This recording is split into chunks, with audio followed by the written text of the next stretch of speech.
You're listening to Alamo City Limits podcast with Noah Magaro-George, the official San Antonio Spurs podcast of Pounding the Rock in SB Nation. What's going on, San Antonio Spurs fans? Welcome back to Alamo City Limits, the official San Antonio Spurs podcast of SB Nation and Pounding the Rock. As always, I'm your host, Noah Magaro-George, and today I'm joined for the first time by my fellow Pounding the Rock writer and editor, Marilyn Dubinski. Marilyn, how you doing today? I'm doing good. How are you? I'm great. I'm super excited to have you on here. I've been trying to cycle all of the Pounding the Rock writers through here, and I'm really thrilled to have you. So if you're ready to get started, I'm ready to get started. I'm ready. Bring it on. Awesome. So just so listeners know, we are recording this podcast on November 11th at about 5:30 p.m. Central Standard Time. So let's go ahead and start with the San Antonio Spurs' most recent matchup against the Sacramento Kings. Were there any things that stood out to you about that game in particular? For starters, it's probably the same thing that stood out to everyone was the Spurs made their three-pointers, which makes things a whole lot easier. And the other thing that stood out, as I was covering the game, halftime came and went, and I was ready for, okay, when is the collapse? Is it going to happen again? That has been a bit of a problem this season, and even in past seasons, they always have that lull. And the question is it going to be bad enough that it costs them the game? After the Kings got out to a 9-2 run, I think Doug McDermott bailed them out with a three, and the offense immediately got back on track. And it was smooth sailing again from there, even though it was a little defense optional at times. But so those two things stood out to me a lot. They made their threes and they avoided a huge offensive lull. And let's go ahead and talk about the 3-point shooting. So they knocked down a season high 18 3-pointers. It was a season best 56.2% shooting from beyond the arc, and also a season high 7 different players hit a three. And I kind of thought that's what kept the Spurs afloat. And you mentioned it, their defense was optional at times. I'm not 100% sure that this was a great game, like a breakthrough game. Did you see this as a breakthrough game for the Spurs, or it's just a night where they got hot? It's a little bit of an anomaly. In some ways it was a typical game for them, other than the making the threes part. But I would say for the most part, it was kind of a typical home game against a mediocre opponent for the Spurs. The Spurs have definitely been better at home this season than they were last season, when I think they had a losing record, which was crazy. So I came into this game expecting a win, and they won with some really good offense, not so great defense. So it was not the way they have typically won games this season, but I wasn't surprised that they got the win. Yeah, I wasn't super surprised they got the win. I think I picked Sacramento to win the game because they'd been playing a little bit better this season. They actually looked like an organization that's not completely dysfunctional for once in like the last couple of years. Harrison Barnes was playing really well. De'Aaron Fox was playing really well. Buddy Hield was playing pretty well. And then, of course, you had Tyrese Halliburton, who sat out the game. Harrison Barnes did not show up. Buddy Hield completely laid an egg for them. And I think in some ways on the defensive end, they kind of got lucky. Those other guys weren't knocking down a lot of shots. They went pretty deep into their depth chart. Even Chimezie Metu got in there for quite a bit, a guy who Spurs fans are definitely familiar with. Were you somewhat worried about their defense at all? Or do you think, hey, they had a good shooting night, they had a few lapses, but they're going to continue to be one of the better defensive teams in the NBA? I felt like once they got over that little Kings run to start the second half, I was confident the rest of the way. There is always that fear that Buddy Hield will go off on him. And I know they got an earful from Pop several times for leaving him open. And just for once, thankfully, he had an off night. I think the Spurs deserve that every now and then. The same players don't have to go off on him every single time, every year. So, yeah, it wasn't their most impressive win, but it was fun on offense, and we'll all take an offensive shootout every now and then because they're fun. Absolutely. Yeah, the Spurs haven't been a particularly good half-court offense. They've been really good in transition. They took advantage of their transition opportunities, and I think defensively, even though they weren't great in the half-court, Pop called a couple of timeouts when he didn't like some missed switches, miscommunication, missed rotations, guys not getting back. But I generally thought, in transition, they limited the Kings. I think it was like 7 transition points for the night, which is really good because the Kings are top 10 in transition offense. The Spurs did good in that regard. They kept them, from shooting threes, even though there were quite a few open threes. And generally speaking, I feel like even if this isn't necessarily a big turnaround game, I was really happy with what I saw from the players coming off the bench. Yeah, Devin Vassell, Thaddeus Young, Lonnie Walker, and Bryn Forbes combined for 62 points off the bench, which was nearly 22 points more than their season average for points scored off the bench. How awesome was it to see guys actually show up off the bench, guys who have been a little bit inconsistent, and Lonnie and Devin. And while Devin's been really good at home, I saw something on Valley Sports on their broadcast last night that he's shooting like 60% from three at home, but like 18% on the road. So I think the guy likes playing at home. But let's talk about the bench for a second. Yeah, I agree that Spurs don't have a starting unit that's going to blow out other teams. And so it is always helpful when the bench can come in and provide a spark. They have a deep enough bench that it should be an advantage for them on most nights, maybe not against the top contenders.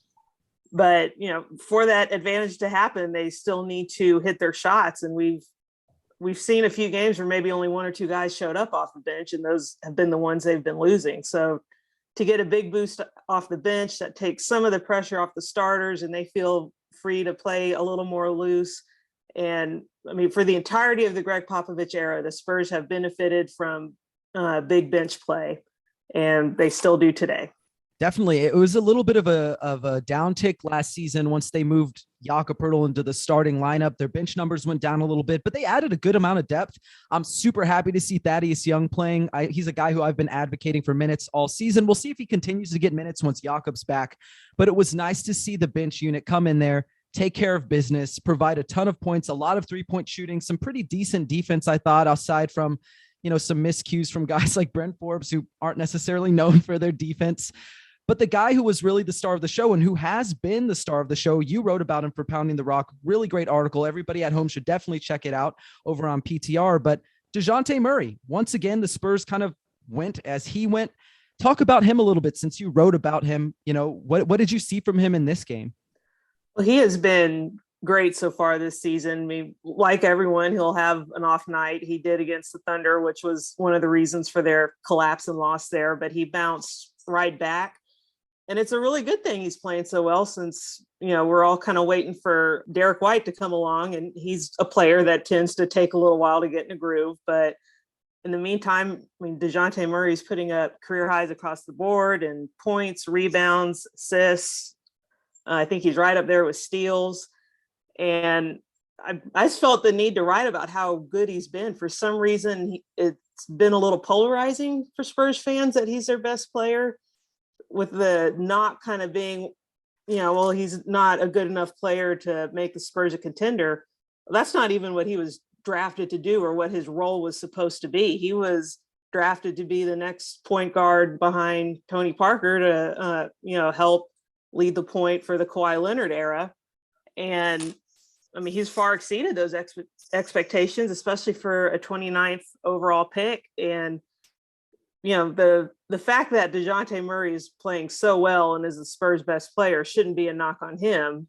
He needs more players around him. And obviously in the long term, it'd be better if the Spurs find a player who's more suited to be a franchise star if they want to get back into the playoffs. But in the meantime, Murray should be getting nothing but love for his performance so far. Yeah, and you're absolutely right. Somebody who was taken 29th overall in a draft. Most of those guys are essentially they're right near the second round. Most of them do not become starters. You're lucky if they become serviceable role players. He's more than a starter. I'm not going to say he deserves, an all-star nod necessarily, but he's been far and away the Spurs' best player. He's their leader in steals, deflections, points, rebounds, assists, minutes, shots taken. He's done everything for them, and he's done so with, and maybe this is a little unfair to the rest of the Spurs, but a less than ideal supporting cast, and maybe in a less than ideal role for him. Because like you mentioned, maybe he isn't the guy who's the star player, the face of the franchise who can carry you to the playoffs or to contention, but he's a guy who could potentially be a piece that's part of that. And we'll talk about that a little bit later. I kind of want to get into some of the other games or some of your other observations from this last week. So as we know, the Spurs played 3 games since we last recorded. They went 2-1. They beat the Magic. They beat the Kings. They had a nail biter with the Thunder. Didn't work out like Spurs fans probably hoped it wanted to. But were there any major observations from you over this 3-game stretch that you thought, this is really positive or maybe, not so positive? I mean, I would say their defense showed up for the most part. I mean, other than that second half against the who are they? The Kings, which we already talked about. And I think they got a little complacent just because the offense was rolling, which was fine. But even in the loss to Oklahoma City, the defense did its job. It was the offense that went on a lull. But I mean, I have been happy to see the Spurs being a good defensive team again. They haven't been the last few years. And so that meant when the offense struggled, there was just no hope. Now it's good knowing that at least most of the time the Spurs have a defense that will keep them in games and keep other teams from running away. So I noticed that in their 2-1 week last week. I mean, really the only bad stretch of play they had was that third quarter against Oklahoma City, and it was enough to cost them the game. But other than losing that game, I'd say they did what they were supposed to do with this stretch of games, which we knew would be important after the brutal opening schedule they had. And so overall, I'm proud of them. I wish I would have beaten Oklahoma City too. I don't know when the Spurs last won 3 in a row. It was probably the beginning of last season. But overall, I wasn't too disappointed in them. No, and I think it's fair to say that they probably performed up to expectations. Now, one guy who's been really essential to the defense, aside from Dejante Murray, has been Derrick White. But unfortunately, the guy has struggled, really, really struggled his last 3 games. And I'm not sure I've seen a worse offensive stretch from him over his career. Right now, he's averaging 4.7 points per game on 16.7% shooting over his last 3 games. Really tough from Derrick. And I've seen some stuff from fans on Twitter, on Facebook, even on our site where they're saying, okay, well, it's time to kick Derrick to the curb. You need to put him on the bench. You need to start Devin Vassell. I'm not ready to say that yet. I think you still got to give Devin, or rather Derrick, time to adjust, find his footing. What's your opinion on Derrick White in that situation? I'm with you on that. He has always been a little bit of a slow starter to the season, and when coming back from injury, which most of the summer was spent rehabbing. And my opinion is give him like 20 games. So we're giving him another 9-game cushion here, and then you can start worrying. But really, if you watch, he's taking good shots, and a lot of them look like they're going in. I've lost track of how many have actually jiggled out on him, and some of it's just some rotten luck that will inevitably average back to the mean. The main thing he can't do is get down on himself. He can sometimes hang his head a little bit, but if you read all the articles and what his teammates are saying, they're doing everything to keep him up and positive. And with him, I think it's just a matter of time before he comes around. I agree. I think it's a matter of time before he comes around. And that's something else that I've noticed. One of the things that you said was that shots are sort of rimming in and rimming out. And it seems like a lot of his shots are right now. And one of the reasons that I'm worried about his shooting isn't really his 3-point shooting that I'm worried about. It's the other aspects of his game. In the past, we've seen him be able to get downhill. Even though he's not the most explosive player, his burst has been seemingly worse this season, at least from my perspective. And it seems like another thing he hasn't really been able to do is keep guys on his back and then sort of change gears and get to the rim. He's been a little bit awkward in that area, but for me, the defense has been so good. I'm looking at some of the numbers here and I'll share them with you. He is number 1 in shots contested among guards in the NBA. He's number 3 in blocks per game in the NBA for guards. He's one of only 4 players at the guard position who are averaging at least 1 block and 1 steal per game. And you look at his man-to-man defensive numbers, even if he may have some lulls here and there offensively, the man-to-man defensive numbers are really good. He leads the team, not just guards, but this team, the Spurs team, with shots contested. 156 shots he's contested man-to-man, only allowing 44.6% field goal percentage, which to me, you can't discount his defensive impact. And for that reason, I think he's just such a good complement to Dejante Murray, and I hope we continue to see him in the starting lineup. I agree, and I think we will, because I know there is that contingency of fans out there that like to see Vassell replace him in the starting lineup, but if for no other reason than he has earned his spot in the starting lineup and Pop isn't going to take it away from him, I think he will keep starting. His defense will continue being stellar, and it's not like the bench needs his help on defense. They have Vassell for that, and his offense will come around. Like I said, he always has these slumps. He's usually slow coming out of the gates, coming off an injury. And so just give him time. The offense will come around. Meanwhile, the defense, to me, has 99% made up for it. And speaking of guys who've turned things around, Kelvin Johnson has actually looked pretty good over his last couple games. He's starting to find a rhythm. He's had nearly 17 points per game on over 50% from the field. Let's go ahead and talk a little bit about the good from Kelvin Johnson, and we'll talk about the bad, but I want to start out with the good because he has been improving. Well, there's always good things to say about Kelvin Johnson. Just his energy, his tenacity is probably on a level Spurs fans haven't seen since Manu Ginobili. He just has a certain will about him that just makes it impossible to root against him. You want his energy.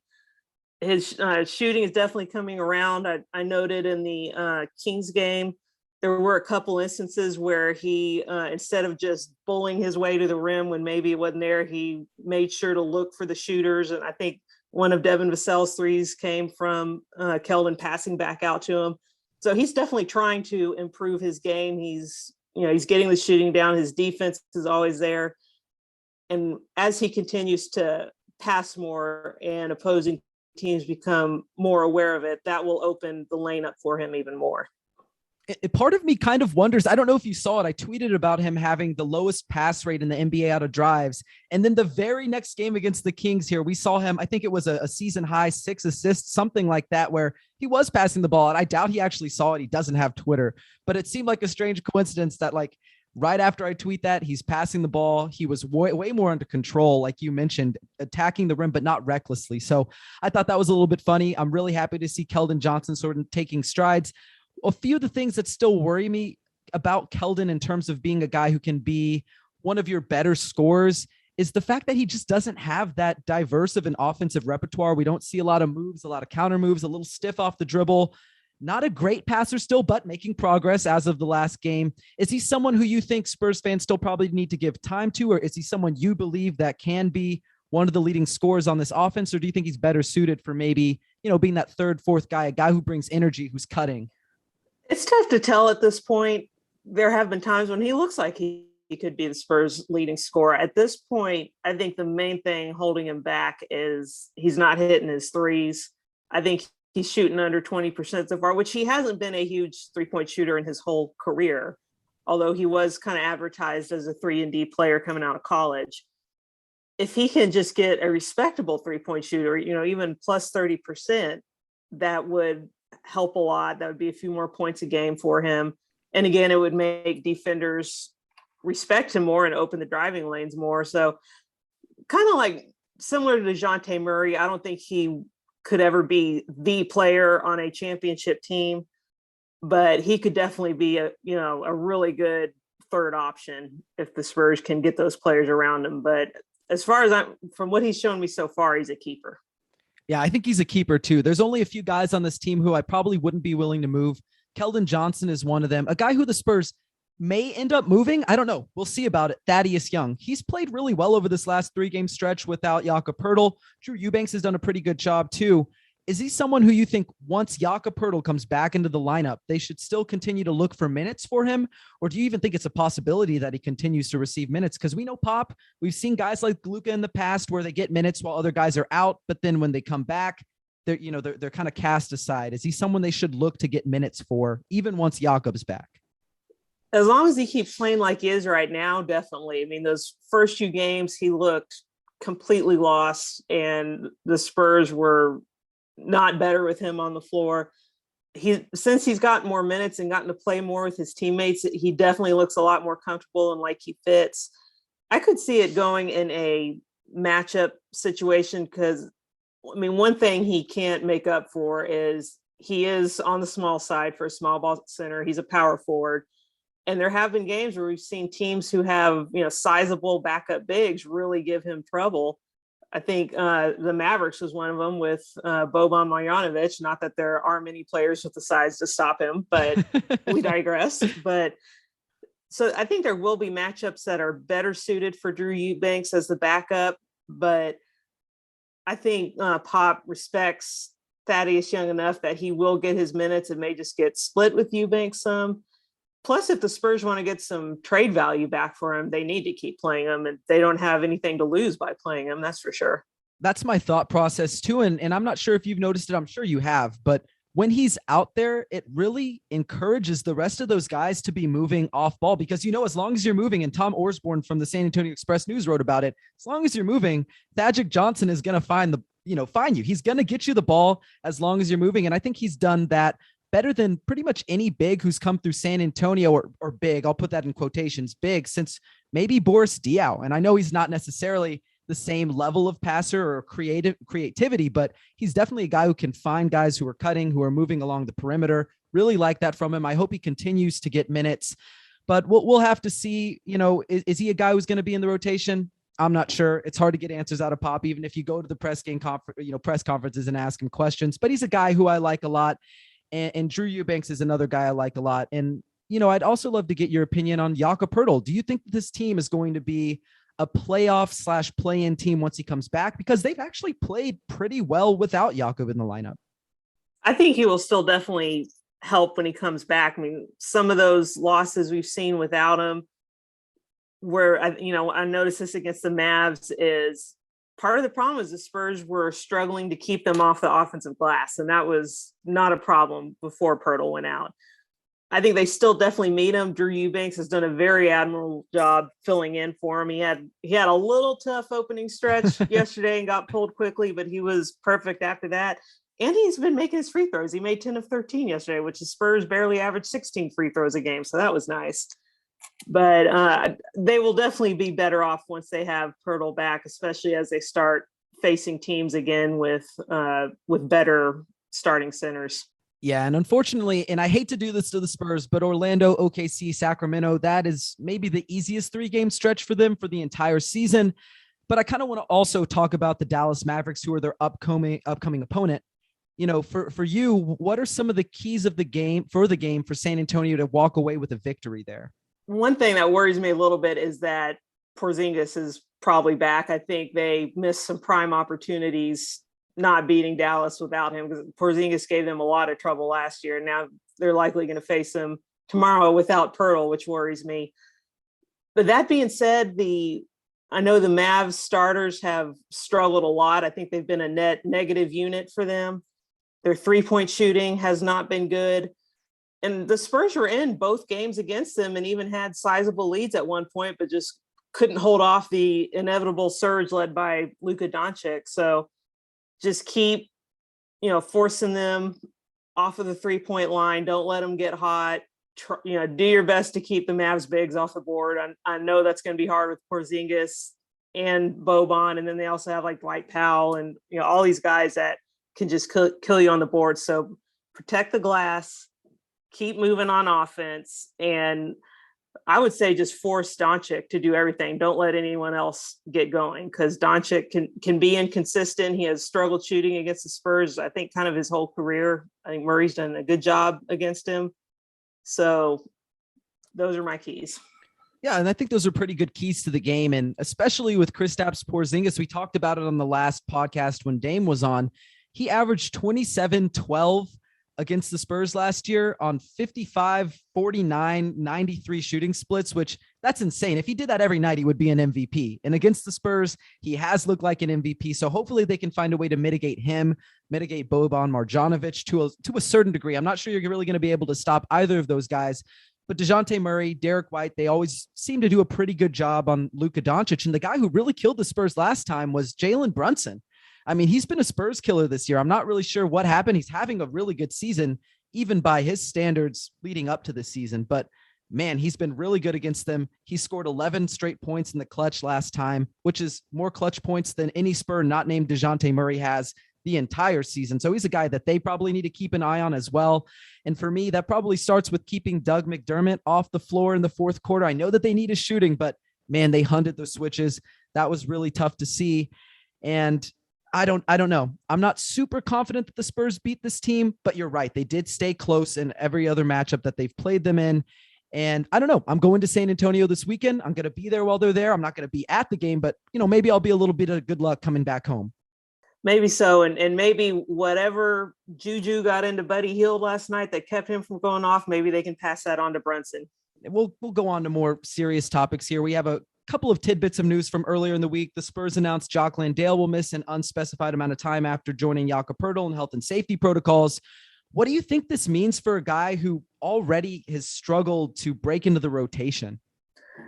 I feel bad for him because when specifically asked why he hadn't gotten more minutes, Pop's reasoning has been that, the concussion that he suffered in the preseason when he took an inadvertent elbow from Lonnie Walker really set him back. I don't know if that's completely accurate or if, just like Thaddeus Young and Drew Eubanks have impressed more. I mean, I don't know the, complete lowdown on that, and Pop will never tell us all of it.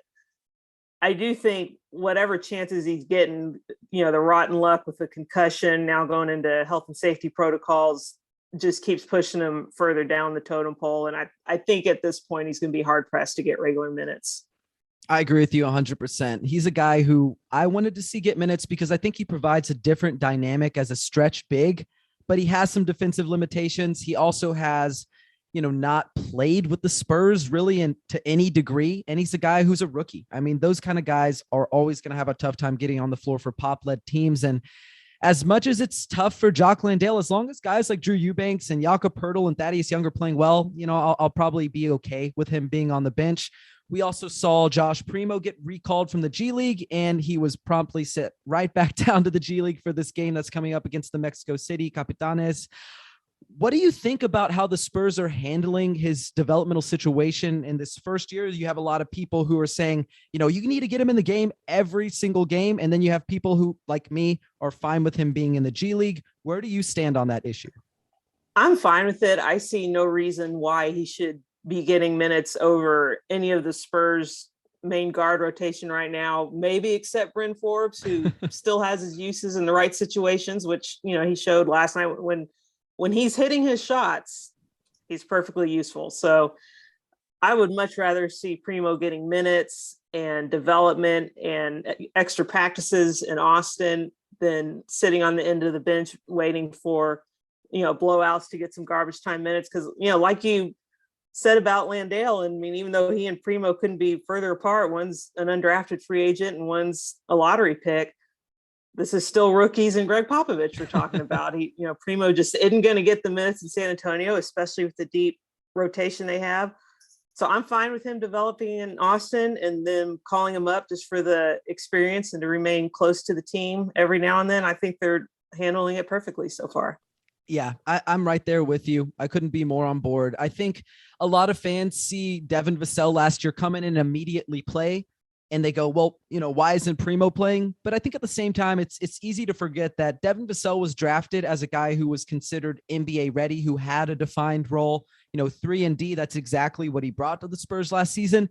And Derrick White was also missing a ton of games, so they needed him to play. They don't necessarily need Josh Primo at the moment. And I think, like you mentioned, him getting, a ton of reps and a ton of minutes in the G League is going to help his long-term development. He's still only 18 years old. I'm not really sure if I would be ready if I was in his position to play in the NBA every single night, especially when, he didn't have the best numbers during, summer league. He had some good flashes during the preseason, but I don't think there's any need to rush him coming into the league and playing for the Spurs right away. I think the Spurs are handling it perfectly. And I want to sort of begin to wrap things up here with our weekly numbers segment. So if you have 3, Spurs specific statistics that you want to share with me, go for it. Or if you want me to go first, let me know. Well, I will say the current stat line that I'm obsessed with, and this is thanks to Andrew Lopez of ESPN. He pointed out in this week's power rankings that the only other players to ever record 17 points, 8 rebounds, 8 assists, and 2 steals were Magic Johnson and Michael Jordan. And I think at the moment, Dejante Murray's rebounds have maybe dipped to like 7.9 or something, but I could see him accomplishing that. I mean, that's not even something that, triple-double machine Russell Westbrook even accomplished. So I'm watching that stat line hard. I've become oddly obsessed with it. And so those are my Spurs stats to watch is, can Dejante Murray accomplish something that only Magic Johnson and Michael Jordan have? That'd be really cool to see him in there. And I don't mean this in like a bad way or anything, but I do remember a few years ago, Thaddeus Young was in this graphic with like Larry Bird and LeBron James and I think Michael Jordan, where it was like the only players to ever average 20 point or like 15 points and 3 rebounds and 5, something like that. And I thought that's perfect. I love that. I love that Andrew Lobos was able to find something like that for Dejante. I think even if he isn't a Michael Jordan or even if he isn't a Magic Johnson, he's been really good this season. And my first stat that I'd love to share with you here is that he has been in the 99th percentile as a transition scorer this season. And I think that's awesome. He's been easily, to me, the best transition player in the NBA. He's not going to wow you off the dribble a ton in the half court, but he knows how to run a fast break. He knows how to score in the fast break. And I think that's really encouraging for a team that, hey, they may not be great in the half court, but they love to run. They love to run in transition. They love to push the pace, and they've done exactly that this season. Yeah, definitely. And another stat I would like to add is I would like to see if the Spurs continue to lead the league in points in the paint, but be towards the bottom in free throw attempts. That, I don't know if this is part of, I know free throw attempts are down across the league right now because the league is trying to limit non-basketball moves and players creating contact. But I think it's also just, part of the fact that Spurs don't have any stars that, have a reputation with the refs and just aren't going to get the calls that some players get. So I think that's another wild stat to track is, do the Spurs continue to lead the league in scoring in the paint while being at the bottom in free throw attempts? Yeah, that's a tough one. I think Kelvin Johnson for me is the only guy who consistently gets calls. I think occasionally they miss calls on Kelvin Johnson. He's not a star player. He doesn't have that reputation, but largely, I think the rest of the Spurs roster just isn't that aggressive. Even when they're in the paint, you have guys like Lonnie and Dejante and Devin who, like, even when they get into the paint, they sort of contort their way out of contact. They don't want to be hit. They'll make finishes a little bit harder than they need to be. So I don't know if that's some of the problem, but also the Spurs, they've lived in the paint. They lead the league in points in the paint. They're a team that likes to get to the rim, even if they don't finish particularly well in the rim. But I hope they're able to up those free throw attempts. We saw them take what I think it was, if I have it here in front of me and the numbers are correct, it looks like they took 32 free throw attempts, or not 32, I'm sorry, 31 free throw attempts last night, which, that's a step in the right direction. Even if that won't maintain for the rest of the season, maybe the refs go, hey, maybe we could give the Spurs a little bit of a break and give them a few more calls. Because even though I think they've largely done the right thing, I think they have missed a few here and there. And there's always the Greg Popovich factor. He'll always be good to work over the refs for a foul or two. Yeah, definitely. And the last stat here that I want to share with you is, or not the last one, I guess this is the second one. My second one here is per cleaning the glass. The Silver and Black have played like a 46 win team. Does that number surprise you at all? And do you think that's a number that is realistic for them to reach this season? Or, with the recent slate they've had, are they probably closer to that 35, 36 win range?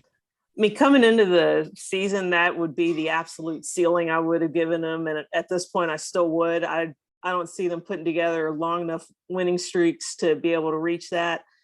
I do think like the Vegas stats of 25 wins or 23 or whatever they were are way too low. I definitely see them as a team winning in the 30s, maybe approaching 40. And it just depends on what side of the 30s they're on as to if they can, be a play-in team or a lottery team.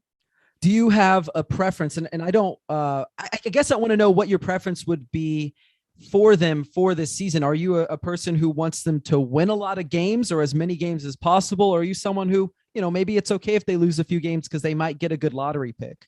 I understand the desire to tank and get a good lottery pick. My problem is every time I sit down and watch the Spurs, I want to see a win regardless of anything. It makes me happy. It has since I was a little girl during the David Robinson era. And so I cannot in good conscience sit down and say, I hope the Spurs lose. I want to see them win as many games as they can, make the playoffs, prove everyone wrong.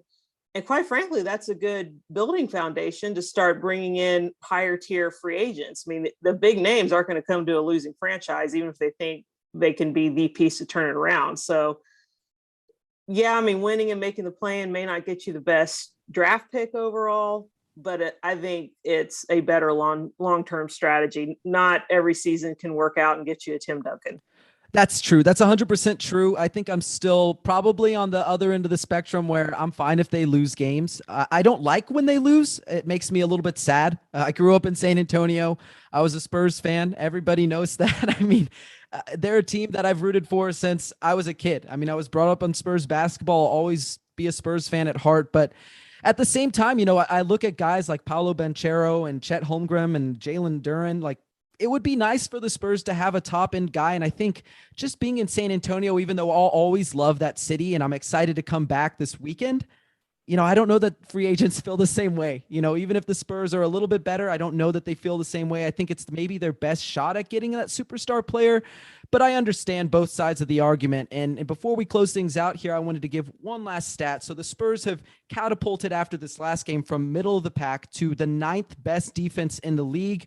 Is that an area where you really believe that they are that good, or do you think it was just a recent game that, sort of skewed the numbers in their favor? I think they are pretty close to a top 10 defense. I mean, they started as a top 10 defense, even, in that brutal schedule. And I think a lot of that was thanks to having Jakob Poeltl. It took a little dip there and then it's come back up. So, I mean, it'll be inconsistent. But overall, they have the personnel to be a top 10 defense. And, you watch them play defense. And for the most part, it's not like they're getting lucky that the other team isn't scoring that much. I mean, they're, forcing turnovers to prevent shots, with players like Derrick White, like you were saying, they're contesting very well. I don't think it's an accident that they are a top 10 defense, give or take. Absolutely. I mean, for me, before the season started, I made a few predictions on the preseason, the season preview pod that I did. And I said that this is a top 10 defense. I don't think that they're going to win a ton of games, but I think they're going to be really good defensively. And despite what, ESPN right now has them as the 5th easiest schedule in the NBA up to this point, I think you could argue that maybe that's not 100% accurate, but even if you believe that's true, they've been really good on the defensive end. Their numbers back it up. They're one of the best teams at defending the 3-point line. They've been really good around the rim. And those are the two places where the majority of every team scores the ball. There's not a lot of mid-range anymore. Teams have moved further and further away from that. And even though the Spurs are not very good at defending the mid-range, doesn't matter that much. They're forcing, teams to get to the rim. They're making it really tough to shoot on the perimeter. And like you mentioned, they have a really good group of defenders, whether that be Dejante Murray, Derrick White, Lonnie Walker has his flashes, Kelvin Johnson has his flashes, but Devin Vassell is consistently good. Thaddeus Young has been really good as of late. Jakob Poeltl we know is really good. And we could probably make another list of 3 or 4 players who have been really good on that end. So I trust that the Spurs are going to continue to be really good defensively. I'm confident that they're going to be a top 10 defense. And now that we've sort of gone through everything, I'd love to give you a chance to, plug anything that you want. Let Spurs fans know where they can follow you on social media, where they can find your wonderful content. And also just thank you so much for joining me for this edition of Alamo City Limits. Well, I have had a great time talking to you. I've been looking forward to it. Just like with Noah, you can find me at Pounding the Rock. I usually try to get my fair share in every week.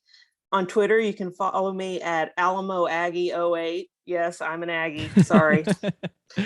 But yeah, I mean, I've been with Pounding the Rock. I think this is my 6th season, and I don't see myself stopping anytime soon. I've just loved it. It's a great community, and everyone should come check it out. I agree 100% with that. You're one of the people who I read along with Bruno and Jesus and JR on Pounding the Rock before I joined y'all. I've been there for 2.5 years now. Absolutely love it. Everybody there is great.